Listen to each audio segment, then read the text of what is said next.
guys, I'm Dr. Larissa and I am super excited today to be in the This Morning studio in their makeup room with none other than Patsy O'Neill, who is a celebrity makeup artist extraordinaire and also Holly's personal makeup artist.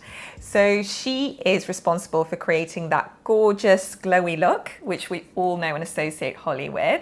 Thank you. And I am just so privileged that you could join us today. And it's great. I'm really happy to talk about all the things we were going to discuss.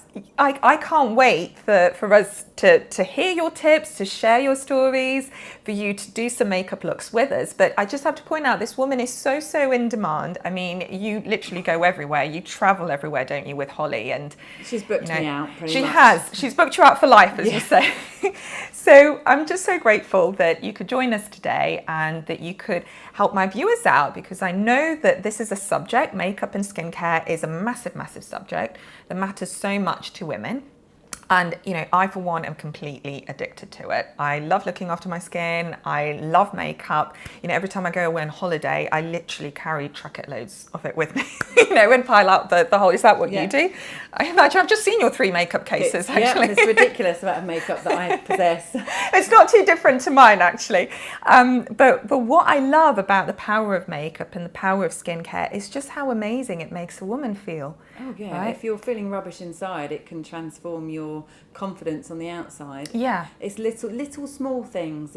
Because so many things are going on in our lives, and we want to come across like we've got ourselves together, which we all want to do, but it's hard sometimes of everyday life. And makeup is like our best friend. It helps us get through. It does.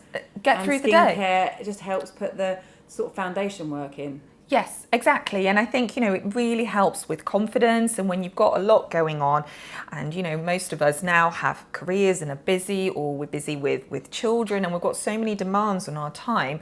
And we simply, you know, it's really difficult to find even 5-10 minutes of your day to really focus on yourself. But so quick things that are user friendly. Yeah. And times have changed. Like 50 years ago, my mother's generation wouldn't have allowed themselves necessarily the sort of the indulgence of beautifying. But that's a majority of women, but not all. Some did engage in looking after themselves. But now I think we all have the access to everything. Yeah. There's much more choice. There is. There's so much choice. It's good to look after yourself. Yeah, I think, you know, we need to feel proud of the fact that we're looking after ourselves. We're making an investment into how we look and how we appear. And it's you know, it's more than that, because one of the things I really want to talk to you about, Patsy, is this growing trend and movement, something I'm personally into, as you all know from my website, this natural movement. So women are becoming much more conscientious and mindful of what they're putting into themselves and onto their skin, which has the ability to absorb. And I know that this is a concern that you share as well, and you're particularly into the whole natural movement when too. I'm working with people, whether it's a client I've been with for a long time and I know their skin inside and out, or whether it's a new client, I try and keep my kit as natural as possible. When I say natural is quite a broad word, but products that aren't going to agitate a client. The last thing I want is someone's skin reacting, and there's certain products I do avoid because I don't want someone's skin to react when I'm about to apply makeup on them. So I've kind of informed myself about ingredients and tried to sort of learn a bit more about the branding and what really do the words mean on the ingredients, and just be a bit more informed, because you can actually Google any of them and you will find out what's in them. But you also don't want to buy into fear mongering either, because the internet is like the free encyclopedia. Oh my gosh, absolutely. So you have to kind of use your own instinct and common sense. Yes. But also, you know, figure out what skin you have. So, for example, we've discussed our own skin issues. Right, and we have quite different skin types, don't we? Complete opposite. Because I've got really Celtic, like proper Celtic skin. Yeah. So I will tan, but my face is pale. Yeah. I have rosacea. I have to avoid the sun directly on my face. So I always have to wear an SPF 50 and a really good one. I love a brand called HelioCare. Yeah, I've heard of them. Really, really good SPF for rosacea sufferers. But for women in general, if you do not want to get the sun on your face to help with anti-aging, I'd advise it. I can't use anything with active ingredients. Yes, because we were saying it flares your skin up. You've got very sensitive skin, and I'm sort of the opposite. I've got oily skin that's very acne prone, and it's something I've struggled with and I've had to deal with, and there are certain products that work with me and then others that absolutely don't. But I think the great thing about sort of turning towards more naturally based products is that they can work on any sort of skin. Yeah. And as you say, you just have to understand what your skin type is. And that's the other thing. I mean, I find that, you know, in this country, compared to, let's say, America, you know, where women generally all seem to know their skin types a lot better and are a lot more into, you know, understanding their makeup. And I just think we don't seem to get so much education on it here. Is that something you found as well? That people don't necessarily understand what, you know, how to deal with their skin and what to do? I think some people look for quick fixes. Yeah. And sort of, there hasn't been the information, honestly, put out there. Yeah, no one for a really long discusses it. That's the thing. You're just sort of expected to And as if you're a young girl growing up, you are led by your mother or your aunt or whoever's your main female person in your life. And if they're not informed, then you get the information passed down that's, you know, and sometimes the cheapest product on the shelf is the best for you. Yes. And sometimes it isn't. Yeah, exactly. And prices and branding can be misleading, and unless you sort of understand what you're dealing with, even, you know, the concept of certain products labeling themselves as organic or as natural, again, something we were discussing, can be misleading in itself, because it doesn't necessarily mean that the entire product is natural, and almost all of them have additional additives and ingredients. And there's certain things that will never be organic, because they can't be produced like that. Yeah. So when ingredients, some packaging for like Neil Jard will say 97% organic, it's not it's because certain things are a natural resource. They don't come any other way than they come. So that is, they can't put a label on it. So sort of just being a bit more informed, you've got to find out the information yourself. Yeah. And that's why we're sort of creating this as well, to help all those of you who are interested in kind of this growing movement and understanding what to do and what makeup to use and what skincare products to use. I hope you find it really, really helpful.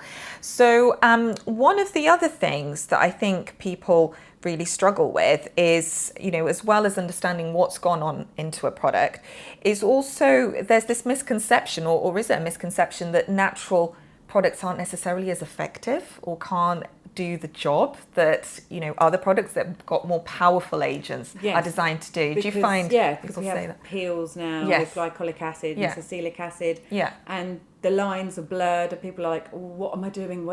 And also so many laser treatments in skincare clinics. And I've used that, by the way. I mean, sometimes, you know, laser is the one thing that works really effectively, for example, for acne-prone skin like me. Good, you're stripping back the layers and starting afresh. Then if your skin's really super sensitive, you need to be careful with that, because you can strip it back too much and give yourself sensitivity to sun. But with, like, products, there's retinol, which I think is great. You've just got to know when to use it and how to use it. And there's some great retinol products out there. And they come from 0.1 up to like 5%. They have a different level in solution. But what retinol really is pure. It's like a vitamin A, isn't it? And it renews the cell production on the skin. It helps with the exfoliation and getting your skin to renew faster. Yes, exactly. It helps with fine lines. That's exactly it. Yes, the aging process. So I think that's one of the best investments. It's about getting a good product, and the biggest thing with retinol is you do not wear it in the daytime. It's a nighttime product. Yeah, that's exactly right. Which I think is something people don't really adhere to. It's like, no, there's a reason for that. It works at nighttime. In the daytime, you need to be washing your face in the morning and then applying a day moisturiser, not retinol, because you will get sensitivity. You'll peel from the sun. But just a word of caution here, that if you are looking to get pregnant, or if you are pregnant, then really you mustn't be using retinols or the vitamins A on your face. Oh, I didn't know that. So try and stay away from those. So if I was working with a client that was confiding to me they were pregnant, I should really avoid any retinol where products. you can. But then if I was doing makeup first thing, I wouldn't, or daytime for a shoot, I wouldn't even put that on anyway. No, exactly. Because you always need to follow it up with SPF as well. Well, so again, another really important point, that when you are using the retinols, because they make your skin that little bit more sensitive, you absolutely need the SPF, and a high quality and high grade of SPF. So an SPF 50, as you were saying you use. I mean, I use SPF 50, to be honest with you, and I've got darker skin than yours. But I just like, you know, aging and sunspots and scarring, they're all caused by the sun. And I don't think we realise, even with cloudy weather, you're still exposed, We're right? far more educated now. And Yeah. I've got a really good friend who's 56 and she doesn't look a day past 36. Yeah. Because she was a bit like Madonna. Yeah. Always wore SPF Yeah. 50. Yeah. When everyone was tanning in the 90s, Yeah. she was like, no, I've got my SPF Yeah. 50 on. And she looks amazing. Yeah. Oh, I for it. bet.